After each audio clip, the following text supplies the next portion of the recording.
So we've got the Bond debate out. So how many times have you seen the film now? Just twice now. Just twice. It's the same as me, right? And there's enough time has passed for me to, let's say, calm down is probably the right thing to say.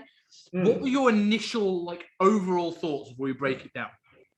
So I had to watch it a second time because the first time I went, it was a great day anyway. I was in a new city for a multitude of reasons. There was a million reasons why I could have watched, I could have watched Lost in Space with Matt LeBlanc, and it would have been amazing. It could have been something stupid like that. So I was like, I have to watch it a second time. Now I still love it. I love it. It went down a little bit in my estimation from second viewing, but that's more from comparing it to previous ones rather than just previously what I thought about it after my first viewing. Yeah. What do you think went down? What made it worse the second time, do you feel? It seems a little rushed between certain things. We could talk spoilers in this one. Yeah, this is a spoilers podcast. I'm going to put a big warning on. So we can't not. Yeah, it's very drama. There's some fucking fantastic action, but there's a lot of drama that doesn't need to be there. Yeah. I was chatting with a friend of mine, and we said it's the most human portrayal of Bond we've probably seen. But did we really need that? Isn't a ruthless assassin? Do we need a human Bond? Yes. And I think I've now watched the second time, and I actually enjoyed it more the second time. And I think it's a little bit based off the fact that I still, overall, I'm going to say I don't like it, but I find it very, very difficult to truly say that, because I think if the way I've explained it to people is if you, with the exception of yourself, which is why I was kind of interested to get you on, because you are a big Bond fan. For most people, I think if you are a kind of a Bond fan, it's just a good action movie. I'm not that fussed. I don't take it too seriously. It's objectively a very good film. There's some great action sequences. Yeah. And I think it's watching it the second time and understanding that sort of nanobot story, which just seemed to be a bit overly complicated when you're trying to understand it the first time. I think if you're a hardcore Bond fan, the majority of people will hate it because of the creative decisions made. But it made me frustrated even more because we'll go on to the ending in a second. But I consider this movie the tale of two halves. The first half was phenomenal. That opening sequence is one of the best in Bond. Without a doubt. And then it sort of falls off a cliff just after the Norway section. And it just seemed like it was a story to end Daniel Craig's run more than it was a Bond movie. They got there and they're going, oh shit, we need a villain. Let's stick a villain in. Oh fuck, we've got to. Where do we put Rami Malek? Here. And it just seemed rushed in that sense, right? Yeah. I thought he was the least. And I like the portrayal of Blofeld, but obviously in Spectre it wasn't the greatest film anyway. And yeah, I like the idea to bring back for a second one, but it was a case of, okay, so we need a bigger, better villain than fucking Blofeld. And what do we get? It wasn't that great of a villain. It was all, It was literally like, here's the idea for every Bond villain we've ever had on 50 million post-it notes. Let's just grab 3 random ones and that'll do. Yeah. And give it to Rami Malek because he's awesome. It was sort of like a half Dr. No, half Robert Greene from Quantum, wasn't it? And it was, I thought it had the potential of being so good. Again, going back to the opening sequence again, where that scene where he comes in, it's almost horror movie-esque, and the director, Fujinawa, has a writing credit on it, and you can see why. Yeah. And it could have been so good, but this whole film screams wasted potential for me. It was almost fucking knockout. Almost. But I'm very emotional in terms of the reasons why. Sure. So go on. No, you go on. No. I was just going to say that the opening scene, the whole shootout, the chase, incredible. The Norway scene, incredible. And then we went to London, where they're breaking into the lab. And even on the first viewing, when they jumped down the lift with the magnets, I was like, this is going to be like Mission Impossible. This is going to be shit now. I've seen that bit. they're going to go too far. But because I was willing to give it the benefit of the doubt, and I was a little bit high as well, not on drugs, but natural energy. Yeah. I walked out of there like, oh, that was amazing, that was cool. But then the second time watching it, going, it's still, there's like a little bit of Mission Impossible. There's like a little bit of thriller, drama type stuff. There's some Bond in there as well. There's a bit of an unnecessary ending. I think like going into a little bit about the opening sequence, and I think I say we both sort of said it was the best, one of the best on record, and I think that was one of the best directed opening sequences ever. Like the scene with when the explosion goes off and you can feel it, the sound changes, the distortion of his voice changes, and I'm like it really felt like he was sort of like right in the middle of this. The only thing that sort of took me out of it was when they were sort of on that bridge and you had the car coming from one side and the bike coming from the other way, and they're shooting at him. I'm like, how bad are you at shooting? He sits there, he just stares at them, smouldering. I'm like, have you got time to do that? There's two moments in that film where he seems to be bulletproof. Yeah. It's that exact moment, and when he's in the woods with the Range Rovers driving around, and they see him and they're shooting, and he just turns and walks off like that. And you're like, come on. He's so nonchalant. He'd be fucking dead. Yeah. Yeah, that was weird. That was a weird bit, But the Aston got some use though, right? Like I watched a video online recently about, is it time to retire the Aston Martin DB5? And this person was basically making the argument that it isn't, because people think it's been used more than it has because of all the marketing and the toys, and we're actually like used in like 5 films, and most of them for less than 5 minutes. And this was probably the best portrayal of it certainly since Skyfall, but maybe even since Goldfinger. You know, people forget there's not been an Aston Martin in every single carnation. There's not. The Lotus era for a while in Roger. Lotus is free. If it wasn't a submarine, it would have been terrible. Yeah, man. I choked up at 2 moments. I didn't choke up at Bond, even though the music fucking got me. Hans Zimmer's just a fucking genius. Yes, I agree. Was amazing. Some people criticizing the score, and I thought, I think Zimmer, I loved in a way the parallels. One thing this movie did well in general, actually, but certainly with Hans Zimmer's score, was the parallels to previous Bond movies. Like the little bit of On a Majesty's Secret Service going in there, the death of that really annoying American guy. I can't remember the name of him now. Like that was a very Fury Eyes Only sort of like remind me of them kicking that car off the cliff. Like there were so many good callbacks to other movies, and I kind of like that.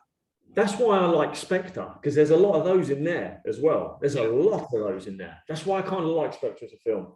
But yeah, you're right. There's a lot of the throwbacks. I don't think are a good thing either, because it feels like that's a throwback. It's not like they've gone, oh shit, we're out of ideas. Let's just we've done this scene before and that was cool. Let's do it again. No, it was cool little throwbacks to some fucking amazing films, and some amazing scenes. Yeah, but yeah, man. Yeah, I choked up with the Aston Martin getting shot because I didn't like Aston Martin, especially that bad. I didn't cry at the end, but I choked up when he goes to Vesper's grave. I could see. I saw that. He says, I'm like, what's he going to say? And he just says 3 simple words and a lump in my throat. My God, that got me. Yeah. The car certainly did for me a little bit. I didn't think I choked up at. I don't think I choked up at any moment, because I think a lot of the decisions made in this movie were my jaw dropped going, they're not doing this, are they? Like, you having a fucking laugh. And believe it or not, the first time I thought that in this movie was when they killed off Felix Leiter. First spoiler of the day. And that was done quite well, and I didn't mind it. And they did a good job of building the relationship between them early on, so you did feel something when it happened. Yeah. But I was sitting there going, what? You're not going to kill off Felix or Blofeld? Like, where'd you go from there? And like, by the end of the movie, I was like, don't give a fuck about that anymore. That's not important anymore. If you think about it, he didn't, Rami Malek, therefore, they killed off Blofeld, the most powerful villain, and here's this other geezer that's suddenly, for some random reason, more powerful than the Spectre. But they killed him off, and he didn't really do anything. Oh, what did he do? He built the island. He's got the I forget the name of it. My brain's gone this morning, so I've only had one coffee. He's got the DNA stuff. What's the program? The nanobots. The nanobots. Not Hercules project. Heracles. That's Heracles. He's got Heracles. He doesn't do anything. No one gets killed. No one gets fucked up. Yeah, nothing. Well, that's the thing. Like, what was his plan? Like, I totally get the logic of he wants to kill off Spectre because they killed his family. And then he achieves that, and then it was just like, well, what's next? World domination? I'm like, there's no more thought to this than a Pinky and the Brain episode. And I watched it back the second time, and I was like, right, I'm gonna try and work it out. And they sort of alluded it to be some sort of like population control, him doing something for the bigger picture, but they never say it. I'm like, why are you taking over the world? I bet the conspiracy theorists are going mad with this one. Yes. DNA. Did Bond know? Is Barbara Broccoli behind this all? Harry Saltzman knew all along that COVID was going to happen. No, so anyone who's been double vaxxed, you're either safe or you're not. I don't know. But if your DNA's been modified either way. Yeah, exactly. When you touch someone, they start bubbling up. You now know what's happened, right? So, like, going on to the obviously the main talking point from this movie is the final sequence in this layer, and I thought that was really, really good. I thought the layer was good. I thought that the impending doom was good. I didn't quite understand the fact that so he had to open the blast doors, because if he didn't, then it wouldn't go in and wouldn't blow up the place, right? Sure. Because it was an old missile silo. Yeah. So, like, I don't see why he needed to die then. If those things were shut, he could just stayed inside, but whatever. But the first thing that annoyed me before we get onto the big one, and this is when it was like one of the things where I was like, there's a few things in this where it felt like this is the 2021 Bond. This is Bond for the Me Too era. Yeah. The first one was the fact there was no womanizing in this. He tries twice and he gets turned down both times. With Ana de Armas going, oh, no, not at all. Just put on the suit. I'm like, it's Bond. and the second one was Lashana Lynch's character, which I don't think she did a bad job. I thought they played it relatively well. I don't think she took the spotlight away from Bond too much. I don't think she's got the charisma to take the role. But I think maybe a good spin-off, though. But when they got that scientist, I don't know if you picked up on this, they got the scientist, and she was holding on to him for a good 30 minutes. And then all of a sudden he says a racist remark, and then she kills him. And I'm like, well, if you weren't keeping him alive, why don't you just shoot him to start with? Why wait for this point? We're like, I could wait. It's like you can't have a black actor without going, hey, we're good to the black people. I was like, is that more racist? Yeah, technically. Yeah. Because, the more racist thing will obviously be no representation at all, which, sure, I agree with that. Yeah.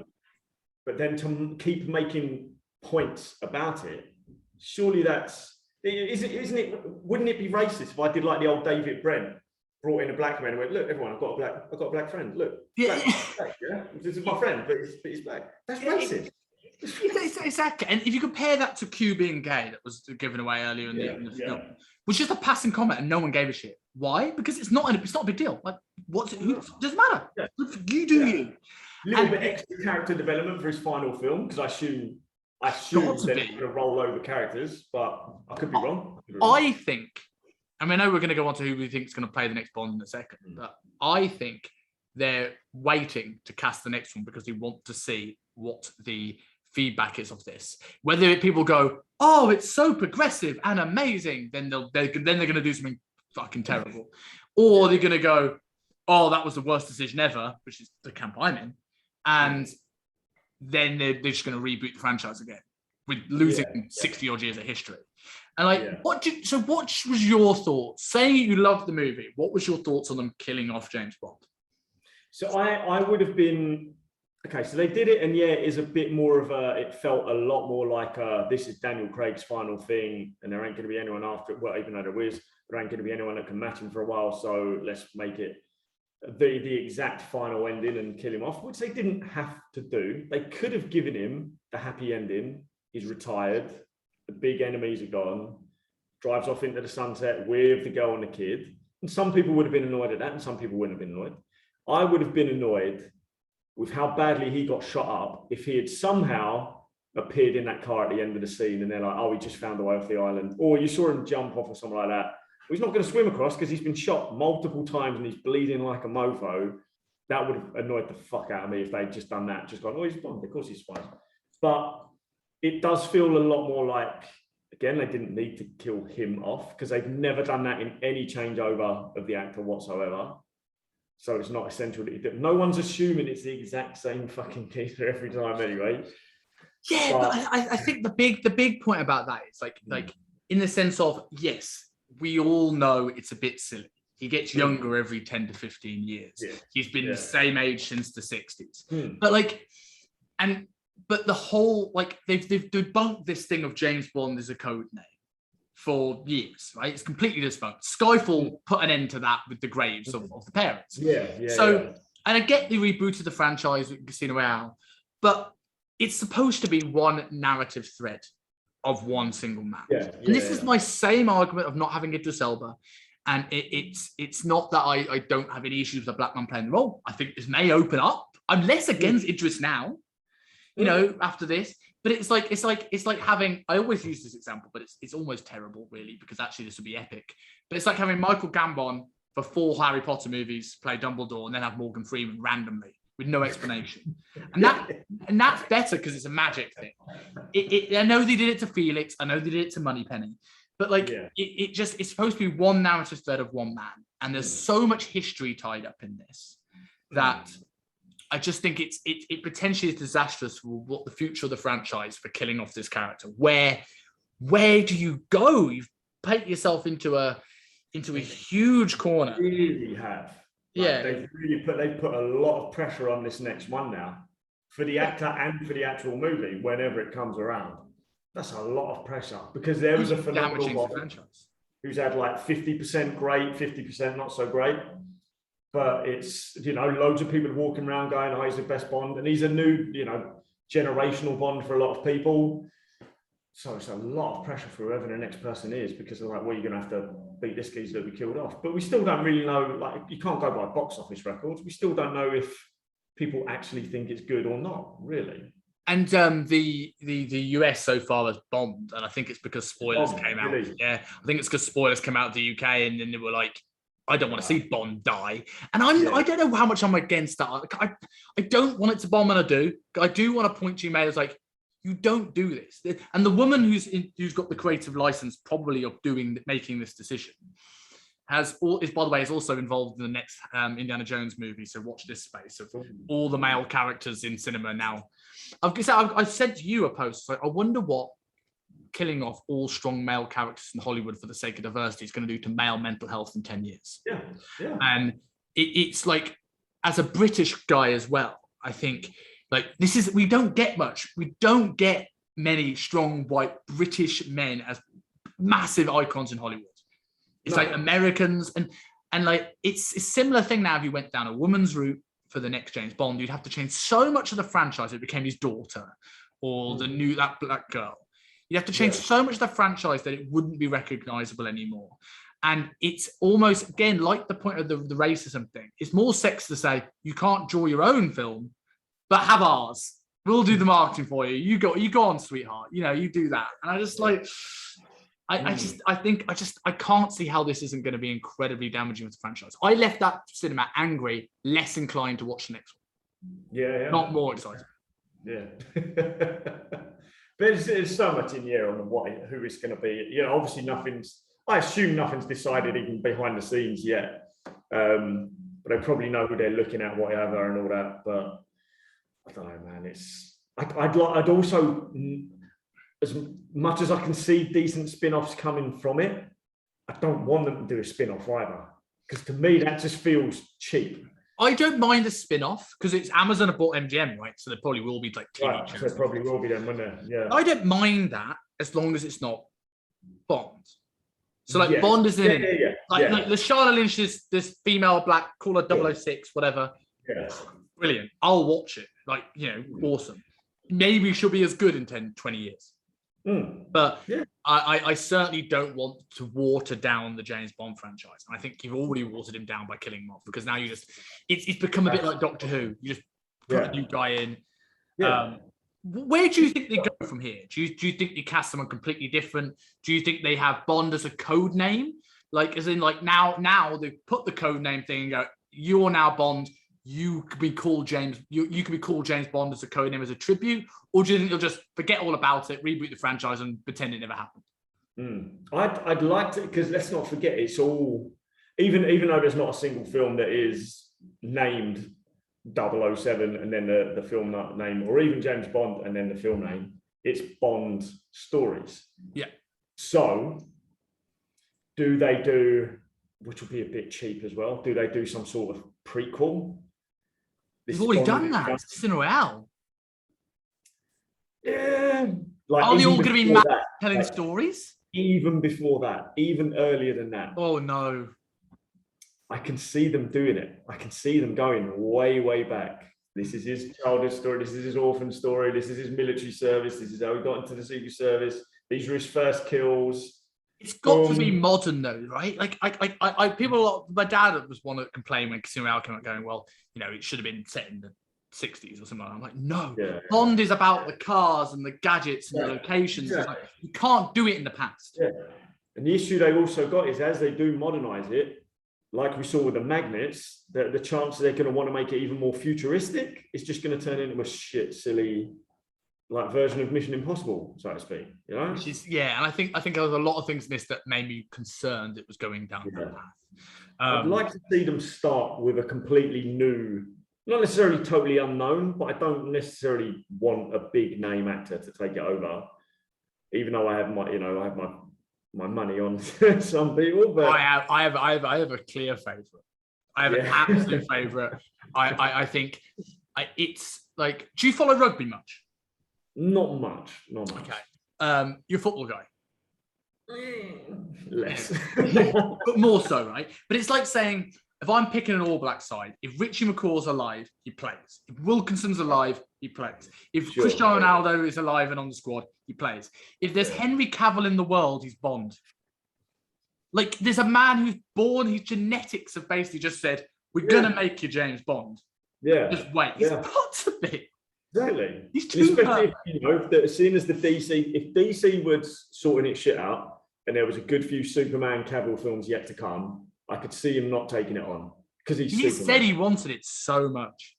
A Man from U.N.C.L.E. was the perfect portrayal. That could have been, it wasn't a Bond film, but that could have been a Bond film. Could have been. Yeah, and like, it depends on how you want to go down the route as well. Like, if you want to go down more of the Daniel Craig broody route again, Tom Hardy would work, and he's not against taking big franchise roles. Whereas, but the thing is, I tend to find that they tend not to go for those people. I almost think they try to save money on the first one in case he's shit, and then pay him money if he's better, right? Like Daniel Craig was a relatively unknown. It's true. Like, okay, Roger Moore was big-ish. Yeah, Roger Moore was probably the biggest actor before he took on a Bond role out of anyone. Easily. Because Pierce Brosnan wasn't huge. Didn't really know him before that. Same with Lazenby, same with Dalton, and even Connery. What amazed me about Timothy Dalton was that if you compare him to Daniel Craig is a very small man that they did a very good job of making him look very big in cinema. Timothy Dalton is a gigantic human who they've made look very small on cinema. Like, you see him in Hot Fuzz, he's a big dude. Huge. Like, how did you not look that big as Bond? Like, that would have been like his biggest. I think he's underrated. His biggest drawback was he didn't look as tough, and I'm like, well, in real life he does. Yeah, exactly. Yeah. I liked License to Kill. Was one of my favorites. License to Kill. Yeah, incredible one. Yeah. For that name, Mr. Trick. So, who do you think, if you're looking at unknown people that are sort of like under the radar, who do you think? I like to think, like, people, when Daniel Craig was announced, most people knew of Daniel Craig from maybe one or two films. Yeah. So I'd like to see it that sort of. Even though Cavill would be my dream. I dream about him anyway. I'd like to think that that's what they'll do. I know a lot of people are shouting about Idris Elba. I think there's two things behind that. One, it's because you say to a lot of people and these are the people that probably cry they're the least racist person in the world. Right, name a black actor, Idris Elba. So that's what they go with, because that's the only black actor, English black actor they can think of. But Geezer's going to be in his 60s when they start filming. Yeah, he's too old now, isn't he? That's when Roger Moore one started getting really shit. Yeah. It's because you could see this geezer's old. There's not a lot he can do. Yeah. Now, he's got the charm, sophistication, and he can do the brutal. I'm sure he would be phenomenal. Yeah, he would be phenomenal in any role whatsoever. I can't see it going to him because of the age. Yeah. Could he go to another younger black man? Potentially. Well, they're talking about the guy from Bridgerton, aren't they? I don't even know what that is. Whatever his name is. Yeah. I mean, he's suave. Again, I don't want to sound like I'm the racist guy on the podcast, but like, I think it doesn't matter anymore. It's not a narrative thread of one man anymore. Like, this is the thing that baffles my mind is the doors have opened because you've basically destroyed 60 years of history in 10 minutes. Like, it did very much set up the fact that, like Skyfall did, we've got, he's Bond. He is James Bond. It's not a pseudonym. He is James Bond.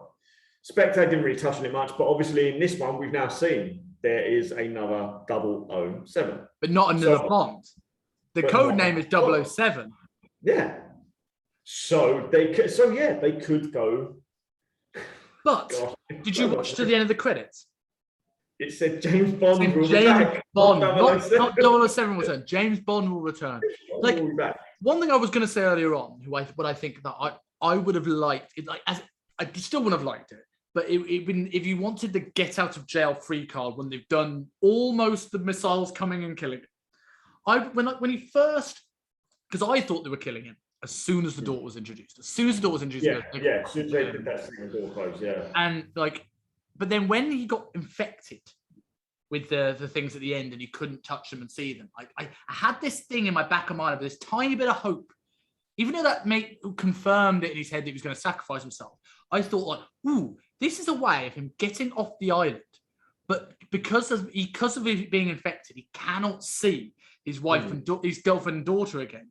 Meaning he can carry on this slightly tortured, broken man character. Yeah, exactly. And I would have loved that. That would have been fine. Yeah. But no, they went through all the way, and oh my God, it makes my blood boil. I've been ranting with so many people, like, you don't kill Bond in a Bond movie. Yeah. Not Doctor Who. Man, exactly. Yeah, that's exactly it. It's not Doctor Who. It's a great way of putting it. Is there anyone in mind with you talking about the unknown actors? Is there anyone that springs into your mind and you think, oh, that was necessary? Because really, I could say anyone, really. But I know a few people I know have all said I don't know his name. I do know his name. Richard Madden. Which one's Richard Madden? He was Robb Stark in Game of Thrones. Oh, right. Everyone's talking about this show called The Bodyguard, which I never saw. Oh, yes. I was going to say him. Yeah. I swear his name's Richard Madden. I could be wrong. Yes. Because I think it is. All I know him is as Robb Stark. And obviously Robb Stark Patrol is not what James Bond, but apparently this Bodyguard one looks decent. Is he too young? I don't know. Just seems a bit whiny. Like Googling on the air is... It could be the first emo Bond that we've ever had. Richard Madden. I want to know his age. He's 35 years old. Which, like, by the time they actually get around to casting and filming, he might be just about the right age. I would sort of take it. Like, going back to a Scottish Bond, but I will always look at him and I'll always remember the American backlash for The Bodyguard. Did you ever hear about this? So I don't know how much you saw about The Bodyguard, but obviously he's the bodyguard to the Prime Minister and he was having an affair with her.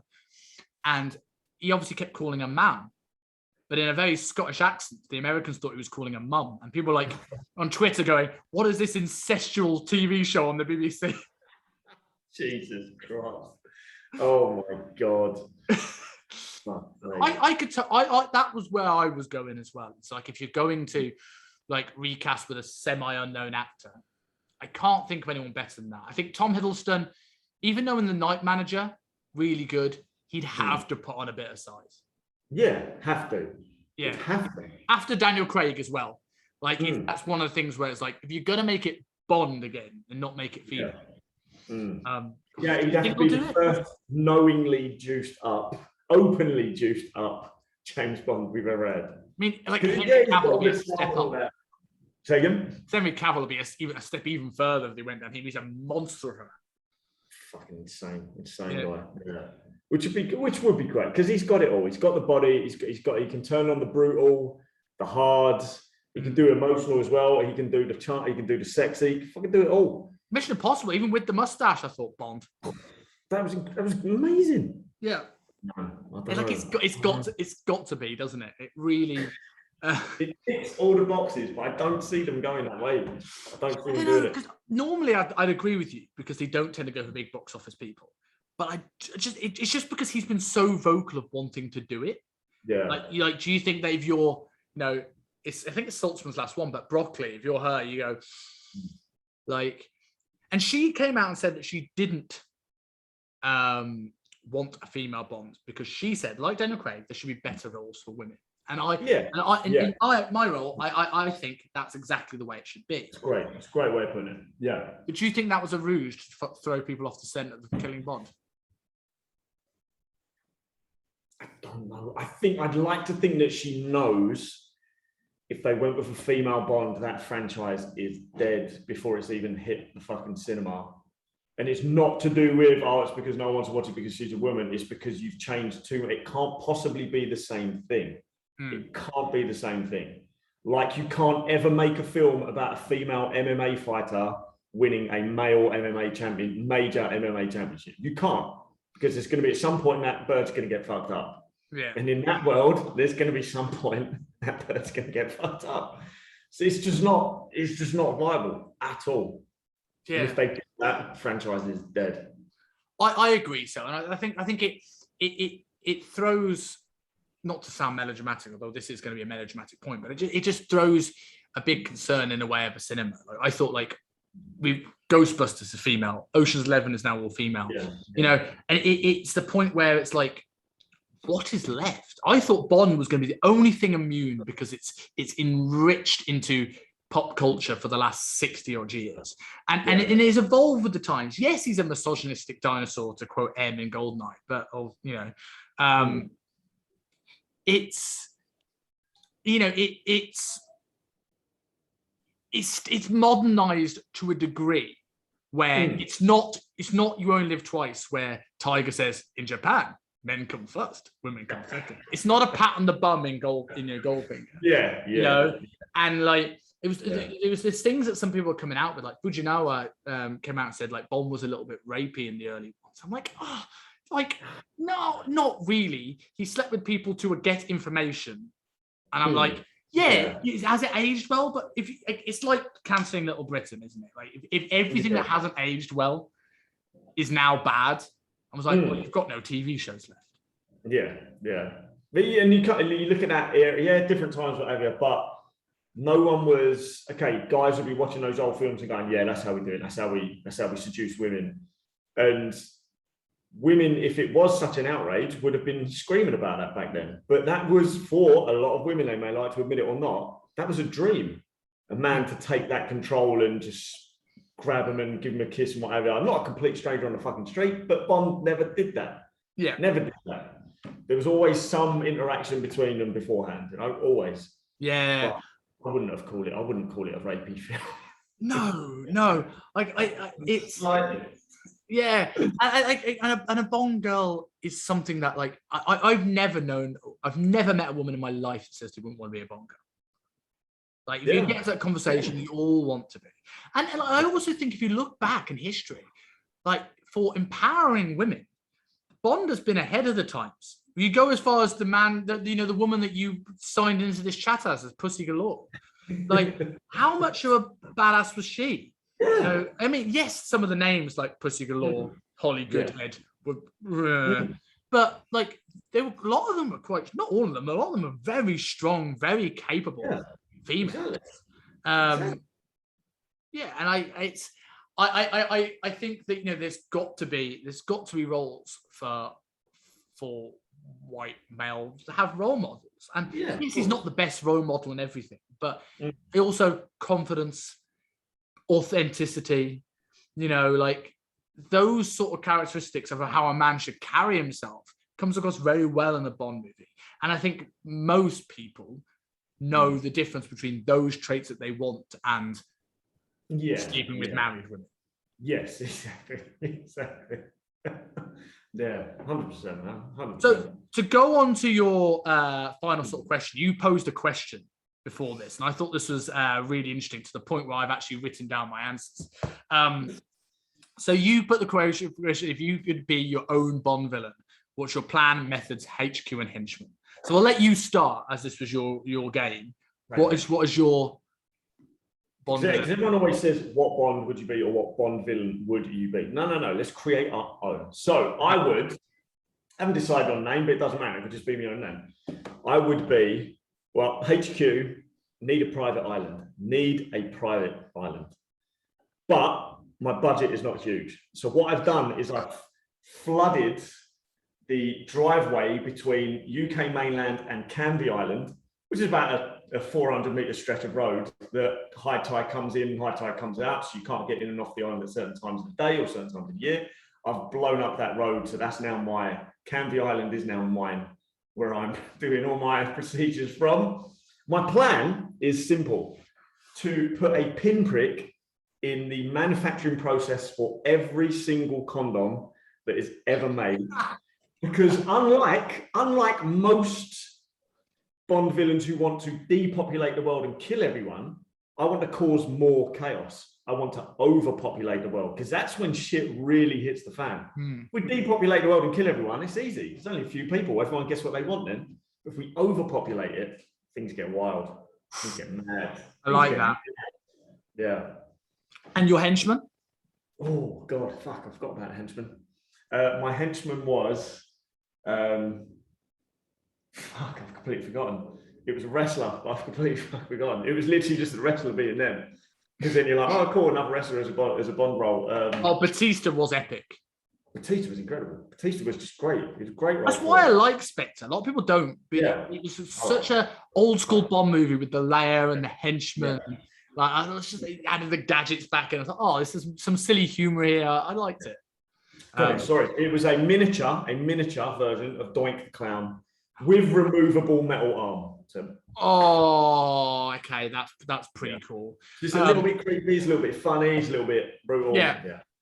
So, for me, I always think the best villains are people where their motives are understandable.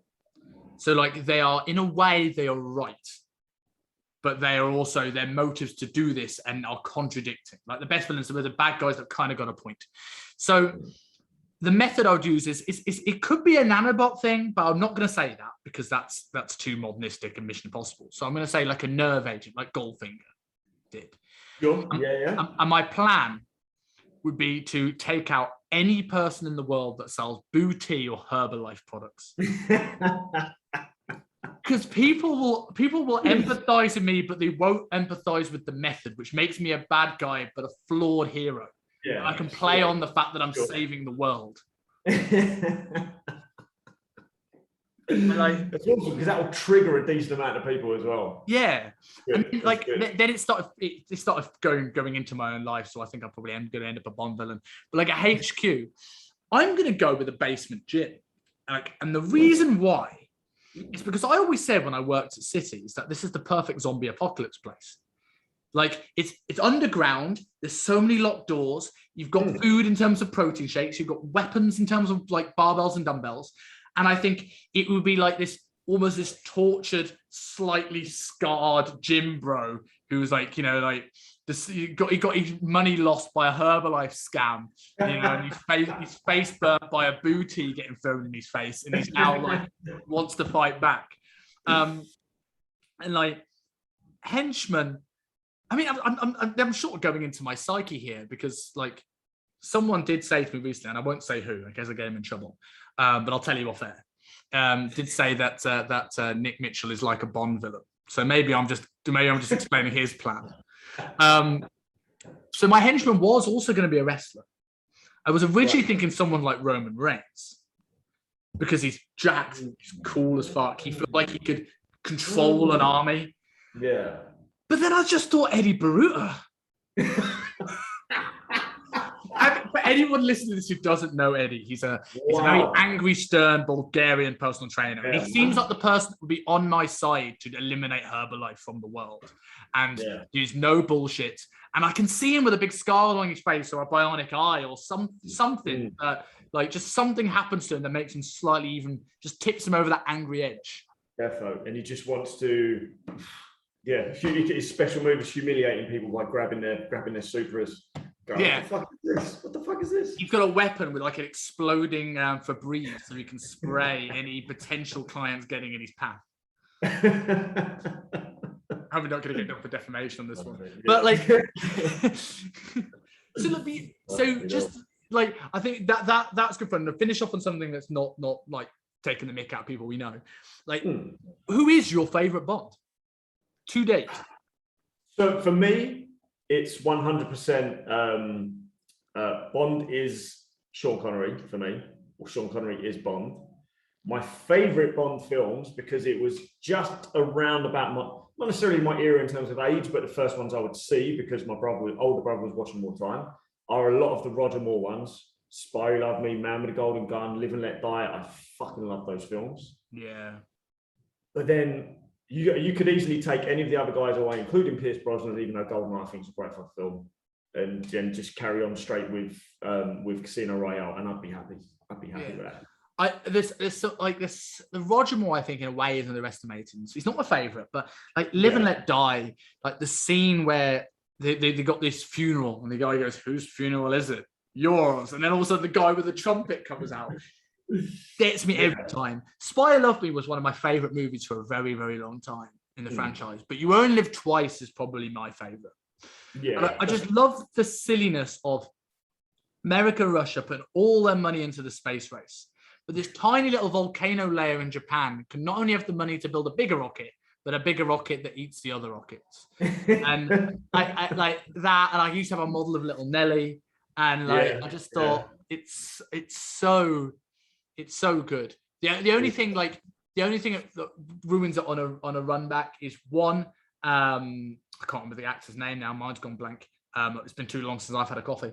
The guy who played the guy with the wooden leg, knowing that he comes back as Blofeld 4 films later randomly, and it ages bad. We already talked about the sexism lines, but the bit where he goes, he must become Japanese, and he just sort of like grease his hair down and put his eyebrows up. And I'm just like, watching it back, it's hard at times watching some of the old Sean Connery ones, but he's still my Bond, and probably closely followed by Craig. Sure, yeah. I like the most rewatchable ones now. I think are probably Daniel Craig, but it may be just because it's the era. Yeah, and they're great standalone films as well. I mean, maybe not so much Quantum of Solace, but I could watch Casino Royale and Skyfall all day, every day. All day, every day. And I could watch Spectre. Yeah, and Spectre, yeah. I would almost watch this one. And the reason why I would like to bring this full circle, the reason why when I watched it the second time, I was more annoyed, despite enjoying it more, was that I realized how much closer it was to a really good Bond movie. It's like, if you hadn't done that ending, like leaving the cinema people angry. I heard about people in the cinema in the UK, there was booze and people throwing stuff at the screen on one showing. I'm assuming that wasn't your showing, but that's right, no. But it was an interesting thing. Awesome, man. This has been good fun. We need another film franchise to go with this, and we'll do another. Yeah, definitely. But Top Gun 2. When Top Gun 2 do this again. 100%. I think, we'll definitely do a few more of these. If people want any topics of me and Rob, just let us know, because my niche is going more into guys, especially after watching this film. Yours is very much into guys, so we'll get on a few more of these and talk things that the guys listening to this particularly want. Yeah. Cool. Thanks, Rob. I'll speak to you soon.